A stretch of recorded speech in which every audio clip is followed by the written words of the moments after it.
Pasca terjadinya banjir di kawasan Bedugul, Tabanan, masyarakat diharapkan tetap mewaspadai bencana alam.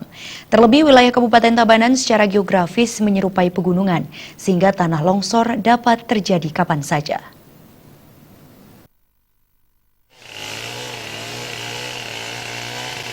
Tanah longsor dan banjir bandang yang terjadi di kawasan Bedugul beberapa waktu lalu perlu diwaspadai masyarakat, terutama di kawasan pegunungan.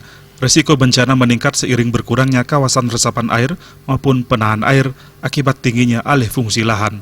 Wakil Bupati Tabanan, Kumanggede Sanjayo berharap masyarakat tetap mewaspadai resiko tanah longsor, terutama saat memasuki musim hujan.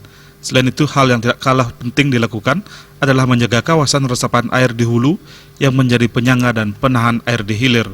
Antisipasi bencana tanah longsor di sejumlah pura kayangan jagat di kawasan gunung maupun lerengnya, pemerintah Kabupaten Tabanan telah membuat saluran air sehingga aliran air tidak tersumbat dan mengalir lancar hingga ke pembuangan.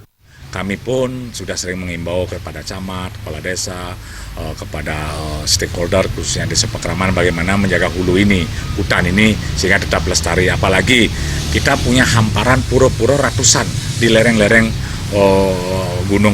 gunung-gunung yang ada di Batu Karu, gunung-gunung yang ada, bukit-bukit yang ada di Bedugul, sehingga sangat riskan ketika terjadi hujan lebat, tidak menyangga, airnya juga tidak kuat menyangga, hutannya menyangga daripada air ini, terjadilah banjir bandang.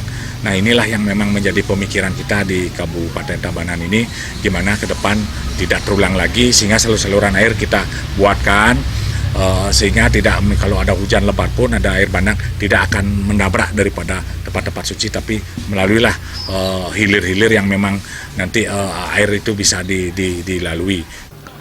Mengantisipasi terjadinya korban dalam setiap bencana alam, Pemkab Tabanan juga melakukan pemetaan terhadap sejumlah daerah yang rawan bencana alam.